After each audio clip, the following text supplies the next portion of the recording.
Hello दोस्तों, कैसे हैं आप। आई होप आप लोग सब सही होंगे। आज हम पढ़ेंगे the ascetic and the baby elephant.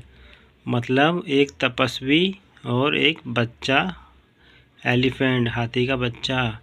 A rich man become an ascetic and live in a forest. एक अमीर आदमी एक तपस्वी बन गया और वह जंगल में रहने लगा। Once he came across a baby elephant. He instantly bonded with the baby elephant।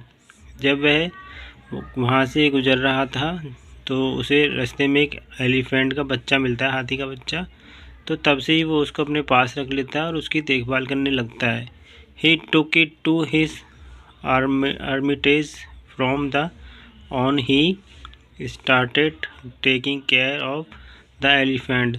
तब तो वह उसे अपने आश्रम में ले आता है और उसकी देखभाल करने लगता है, एलिफेंट की, हाथी के बच्चे की। He fed it every day. तो वह रोज़ उसे खाना खिलाता है। One day the ascetic was away from for some work. जब वह तपस्वी किसी काम से बाहर जाता है तो हाथी के बच्चे को छोड़कर।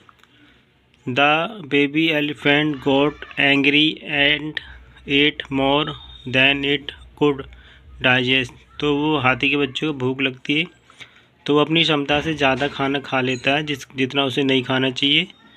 सून तो it got sick and died. तो वो बीमार हो जाता है हाथी का बच्चा और वो मर जाता है। When the ascetic came back. जब वो तपस्वी वापस आते हैं तो वो देखते हैं ही वॉज फिल्ड विथ सोरो।